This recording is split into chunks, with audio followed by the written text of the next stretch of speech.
கோவலரம்மையுடனாய திருவைகுந்த காலத்தியப்பர் திருவருளை சிந்திக்கின்றோம்.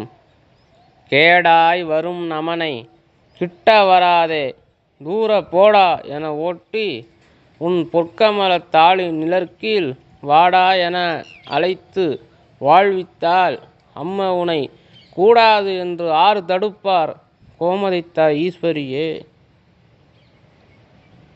இதில் சொக்கநாத புலவர் அருளிய பாடல். இந்த பாடலோட பொருள், வேற யாராலையும் யமனை வெல்ல முடியாது, அம்பாளால் தான் முடியும். அது இந்த கந்த புராணத்தில் மார்க்கண்டேயனை யமன் பிடிக்க வருவான். அப்போ யமனும் மார்க்கண்டேயனும் பேசிப்பாங்க. மார்க்கண்டேயன் வரமாட்டோம் பாரு, யமன் நீ வந்து தான் ஆகணும். சிவபூஜை பண்ணுறோம் வர முடியாதுன்னு பாரு மார்க்கண்டேயர், அதுக்கு யமன் நீ வந்து தான் ஆகணும் அப்போல்லாம் பல வர சொல்லுவார்.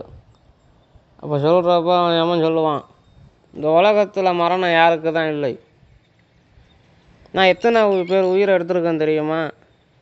மனுஷனை மட்டும் கிடையாது, சிவராசிகளை மட்டும் கிடையாது, தேவர்களோட உயிரையும் நான் எடுப்பேன். சிந்து ஆரோட மணல் எப்படி எண்ண முடியாதோ, எப்படி வானத்தில் உள்ள நட்சத்திரத்தை எண்ண முடியாதோ, அதுபோல் நான் எத்தனை இந்திரனோட உயிரை எடுத்தேங்கிறது எண்ண முடியாது. நான் அத்தனை தேவேந்திரர்களோட உயிரை நான் எடுத்துருக்கேன். பல தேவர்களோட பிராணனை வாங்கியிருக்கேன், அசுரர்களோட பிராணனை வாங்கியிருக்கேன், மனிதனோட பிராணனை வாங்கியிருக்கேன். அது மட்டும் இல்லாமல் மரணங்கிறது வராத ஆளே கிடையாது. அது பிரம்ம விஷ்ணு முதலாய தேவர்களுக்கும் சொல்லப்போனால் எனக்குமே வரும்ட்டான் அவன். அதனால் நீ வான்னு கூப்பிட்டான். அடுத்தது இன்னொன்று சொன்னான், நீ சிவபூஜை பண்ணுறோன்னு நீ பெருசாக நினைக்காத, நானும் சிவபூஜை தான் பண்ணி இந்த வேலையை வாங்கினேன். நான் மட்டும் இந்த எருமை மாட்டை மாட்டு சந்தையில் வாங்கிட்டு வந்தேன். சிவபூஜை பண்ணி சாமி கொடுத்தது தான் இந்த எருமை மாடு, பாசக்கயிறு கதையெல்லாம், இந்த அரசாங்க வேலை அதெல்லாம் சாமி கொடுத்தது தான். நானும் சிவபூஜை பண்ணி தான் வாங்கியிருக்கேன், அதனால் வான்னு சொன்னான். அப்போ அதையும் அவர் மார்க்கண்டேயர் கேட்காததுனால யமன் பாசக்கயிறை போடுறப்ப சாமி வெளிப்பட்டு அம்பாலோட திருவடியால் தான் யமன் சாமி சம்காரம் பண்ணுறார். இடது திருவடி அம்பாலோட திருவடி. இடது திருவடியில் உள்ள சுவாமியோட கொழுந்து போல் உள்ள கட்டை விரல் நுனி, அதை வச்சு சாமி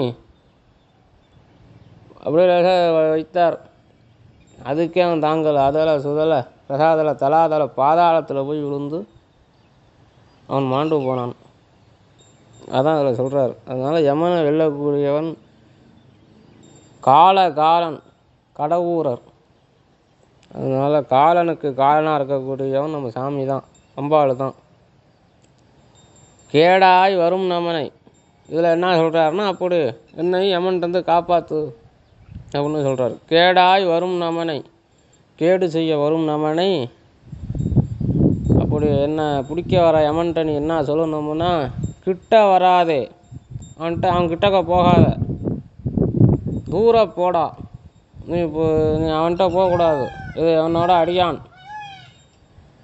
என்னோட பக்தன் இவன், அதனால் நீ அவன்கிட்ட போகாதே, நீ தூர போய்விடு என ஓட்டி, அப்படி அவனை ஓட்டி விட்டு உன் பொற்கமலத்தாள் நிழற்கீழ், உன்னோட தங்க திருவடி, அந்த தங்க திருவடி நிழலில் என்ன அழைத்து உன்னோட திருவடி கிட்டேயே என்ன வாழ்வித்தால் அம்ம உன்னை கூடாதென்று ஆறு தடுப்பா. நீ அப்படி யமனை தடுக்கக்கூடாதுன்னோ இல்லை நான் காப்பாற்றக்கூடாதுன்னோ உன்னை ஆறு தடுக்க முடியும். அம்பாளுக்கு சாமிக்கோட 8 குணத்தில் சுதந்திரத்துவம்னு குணம். சாமி செய்கிற எந்த செயலுக்கும் யாரும் கேள்வி கேட்க முடியாது, அவர் எதுவும் செய்வார். அதுக்கு ஒரு உதாரணம் காமதகனம். மன்மதனை சாமி எரிச்சப்போ அத்தனை தேவர்களும் வேடிக்கை பார்த்துக்கிட்டு தான் இருந்தாங்க, யாரும் ஒன்றும் செய்ய முடியாது. அவரோட செயலுக்கு காரணமோ அல்லது ஏன் இப்படி செய்தாயினோ யாரும் கேட்க முடியாது. உன்னை கூடாதென்று யாரு தடுப்பார்? உன்னை யார் தடுக்க முடியும்? கோமதித்தா ஈஸ்வரியே, அந்த சங்கரங்கோவிலில் கோமதியாக இருக்கக்கூடிய அம்பாளே அப்படின்னு சொக்கநாத புலவர் அருளி செய்கிறார். சிவா.